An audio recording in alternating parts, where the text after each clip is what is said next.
You're listening to Parents, You've Got This, the expert guide to parenthood. The complete guide to pregnancy, birth, baby and parenthood. In today's life, we are always so busy, but it's not always great to be busy and life can be an epic juggle. So today we're going to get some tips and tricks around mindfulness and meditation. We are joined by Tommy Kende, who is a mindfulness and meditation expert. He is a yoga teacher, he is a fellow podcaster, an all-round awesome human. We are very grateful to have him on the podcast today. Welcome, Tommy. Thanks for being here. Thank you guys for having me. Absolute honour to be hanging out with you two legends.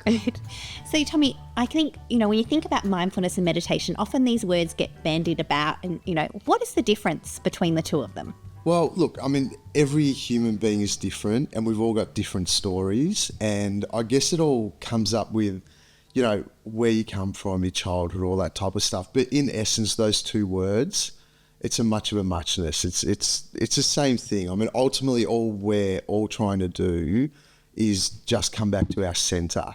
Yeah, and I guess that's the key. So whether it's mindfulness, meditation, whatever it is, it doesn't matter how you do it, just whatever tool works for you, that'll bring you back to your centre. That's the key, really. What about intuition, Tommy? What is it and how can we really harness it? So I see intuition as two different types of feelings. And intuition is that thing, first off, when you get close to someone and you're like, I don't know why, I just want to hug this person's face off, and you've never met them and you just get a really cool feeling about them. That's intuition.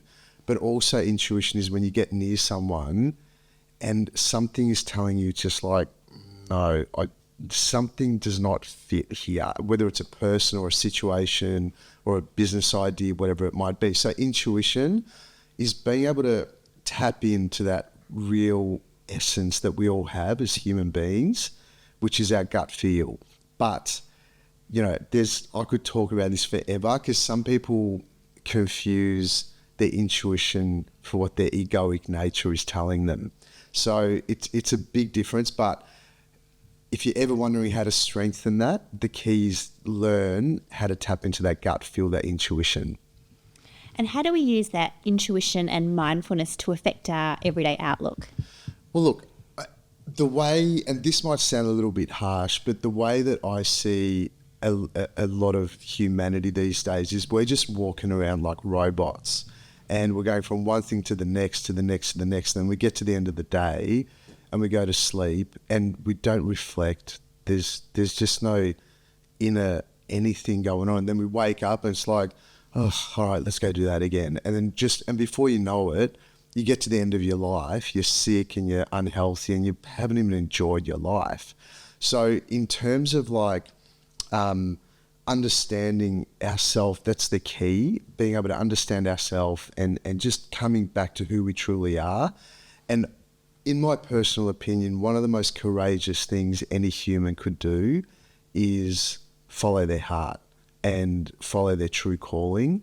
And that is a bigger challenge than probably most of the things we do in our lives. We talked a bit at the start, Tommy, about how stressful the daily life is. And as you say, it's so hard just to stop and reflect and just enjoy the moment. What tips and strategies do you have for how we can reduce stress in our lives?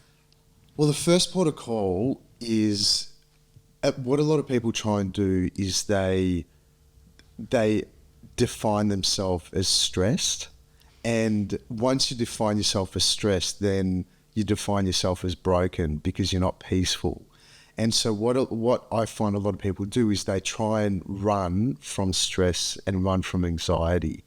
So what I believe works really well with a lot of my clients is that instead of trying to run from anxiety, run from stress, dive into it, go into it and see why those things are there. And then once those things are there, you realize that we're all broken and there's no one else out there that's better than you or worse than you.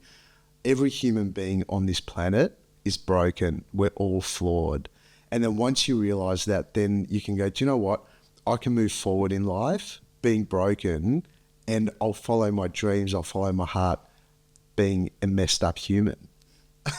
And that's ultimately what it comes to. So, look, the tools are, you've got meditation, you've got breathing, you've got, the yoga, you've got all these epic tools, but they're not going to do anything for you unless you start doing some digging.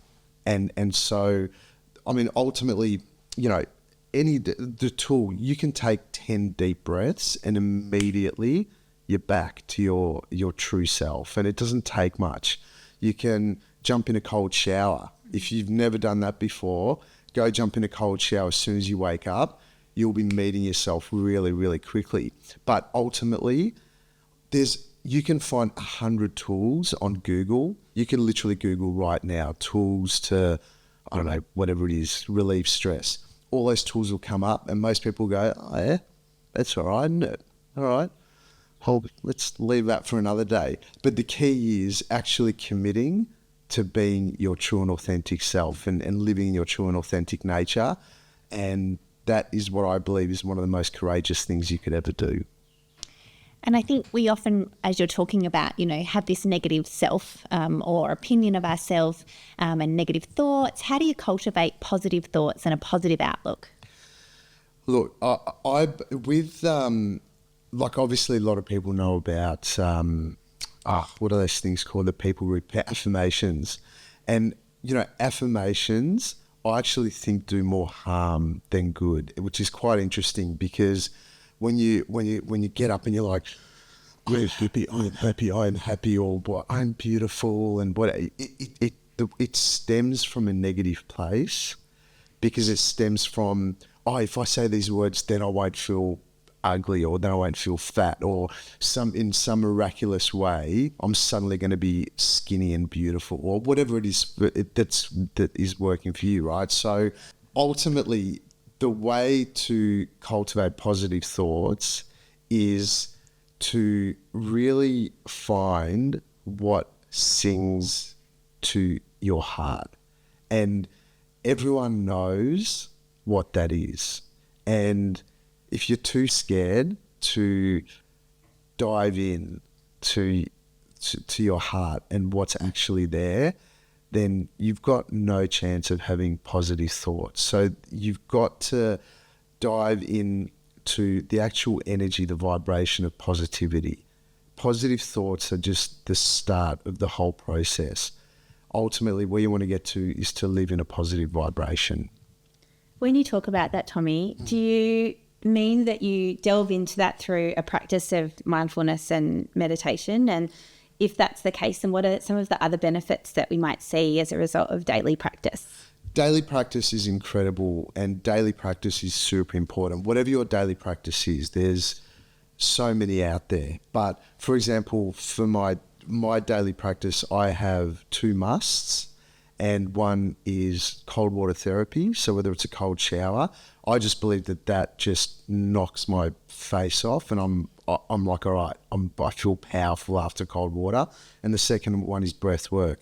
Even if it just means 10 deep breaths in Tommy time, and I have Tommy time on a daily basis. And sometimes it's yoga, sometimes it's breathing, whatever it might be.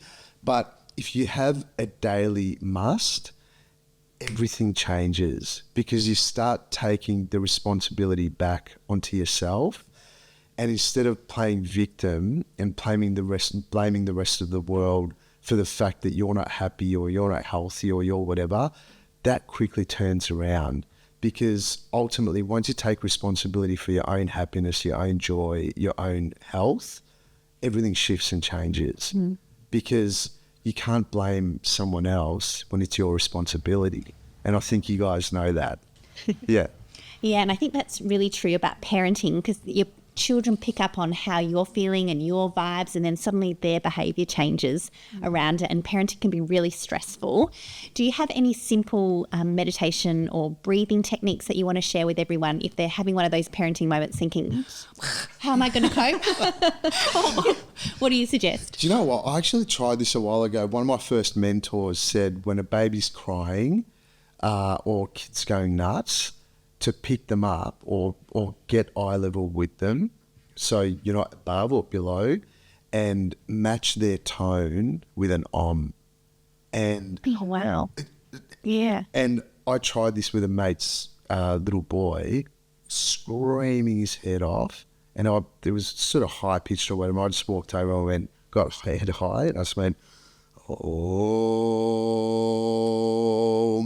straight away. He's like, oh, what's that? Shut up straight away.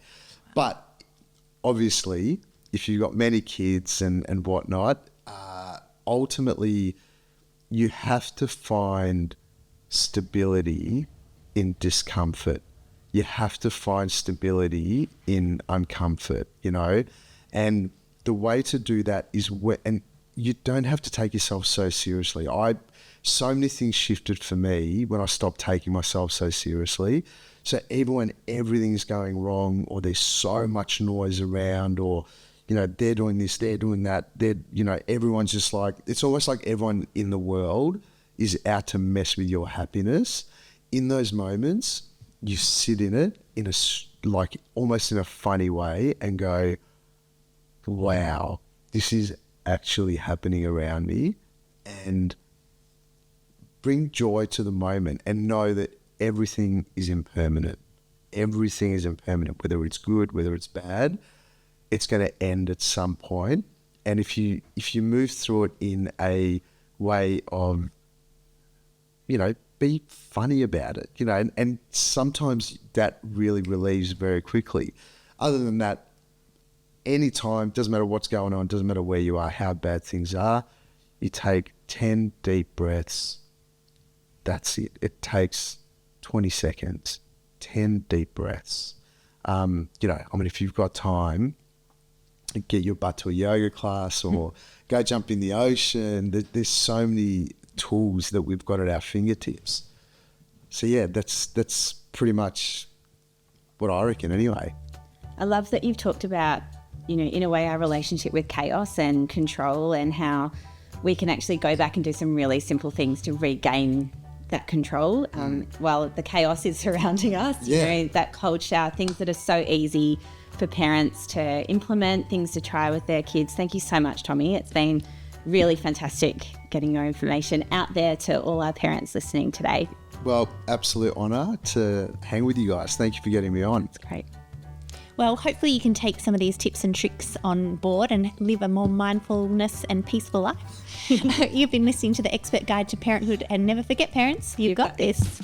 Join a Parents You've Got This masterclass today to be prepared, excited and educated for pregnancy, birth, baby and parenthood. Visit www.parentsyouvegotthis.com.au and sign up for a masterclass today.